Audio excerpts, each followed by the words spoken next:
One of the things that I think people, want to know is what's it feel like to be diagnosed with cancer?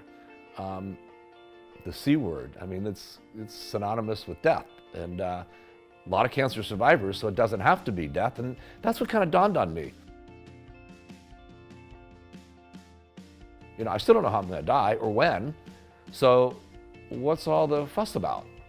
And then I reflected a little further and I thought, well, I think it has changed things. It's changed things for my wife, Susan, as I think it does for every spouse, and also for my daughters. I mean, they have to confront the fact that I may not be there.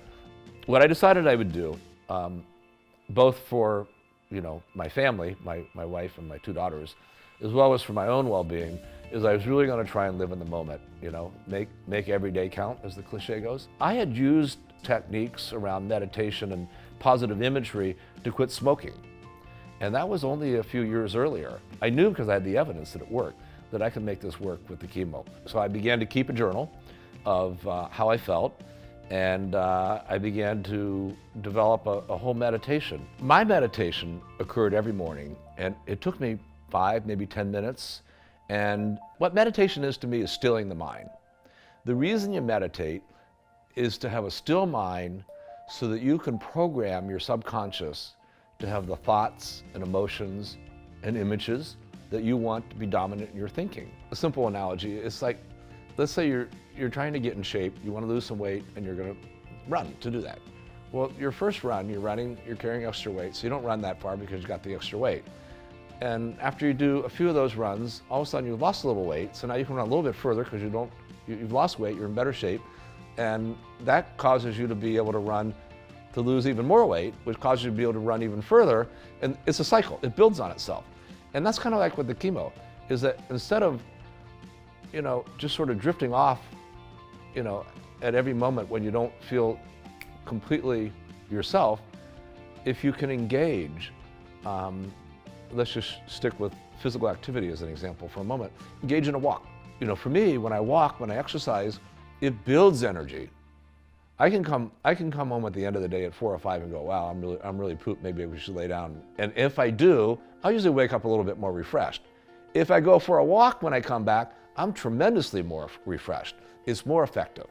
And the next morning I meditate again. And I reflect now, I have this evidence that, hey, this is really working. And so it builds.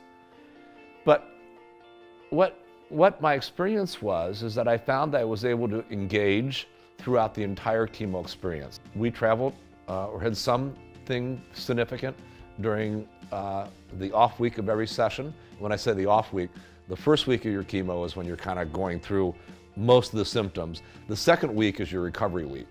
And so during that second week, we went somewhere almost every time. I can't explain everything that goes on in the mind, but I can tell you it works. If you program your mind to be really focused with the emotions and the thoughts and the feelings that you want, you'll get there. If you allow the negative side effects of chemotherapy to be the dominant part of your thinking, and you're always coming at it from a sense of lack, I can't do this, I can't do that, because I'm tied to chemo, I'm too tired. What if I get tired? I mean, that's really negative projecting. But I think the antidote to that is, be aware of what's out there, but also be really, really vigilant in controlling what's in your thinking. And that's where the positive mental imagery and the meditation came into play.